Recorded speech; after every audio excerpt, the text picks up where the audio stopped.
Hong Kong organizations could be easy targets amid an uptick in cyber attacks expected in the second half of the year, according to cybersecurity consultancy Kroll, which blamed low awareness of how to monitor for threats and the city's outdated data protection law.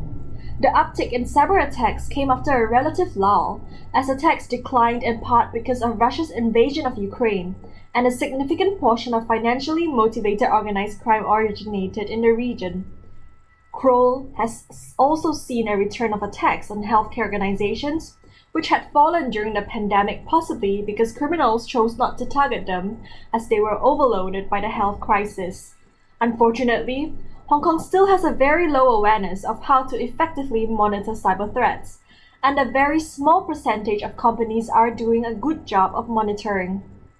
With the introduction of the European Union's General Data Protection Regulation, which took effect in 2018, and last year's Personal Information Protection Law in mainland China, Hong Kong's law has started to look outdated by comparison.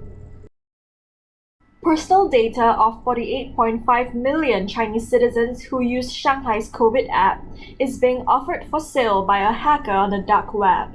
A hacker who goes by the username XJP posted an offer to sell personal information on 48.5 million users of Sui Shenma, the Chinese name for Shanghai's health code system.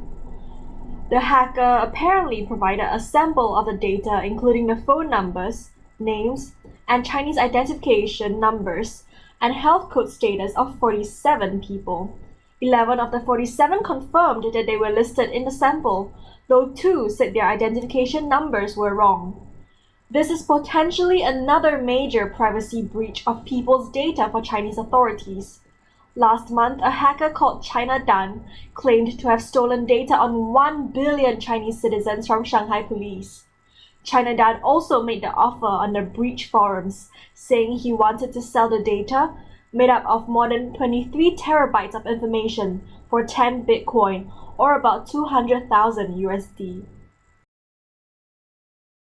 A research team from Nanyang Technological University, Singapore, and AI industry leaders have created a new standard on AI security in response to the demand for securing the integrity of AI programs and building trust in AI solutions. Despite the many advantages of AI adoption, cybersecurity risks like hacking constitute a serious risk to AI systems, particularly in situations where hackers may access sensitive data or cause automated systems to malfunction.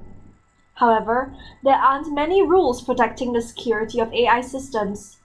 The new standard explains the different kinds of attacks that AI systems could face, how to measure the security of an AI algorithm, and what AI professionals can do to stop these kinds of attacks.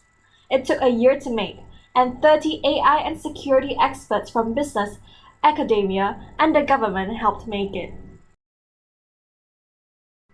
Malaysia's Communications and Multimedia Ministry is apparently planning to introduce a special app to curb illicit hacking activities in the country. Minister Anwar Musa said a meeting with the application owner would be held outside the country soon. Aside from it being able to check hacking activities, he did not reveal any other detail about the app, such as how it actually works. As for how much the app would cost, the minister did not divulge on the matter but assured the price will be reasonable. This follows a recent system breach of IP88, which became a reminder to Malaysians regarding the country's seemingly lax cybersecurity practices.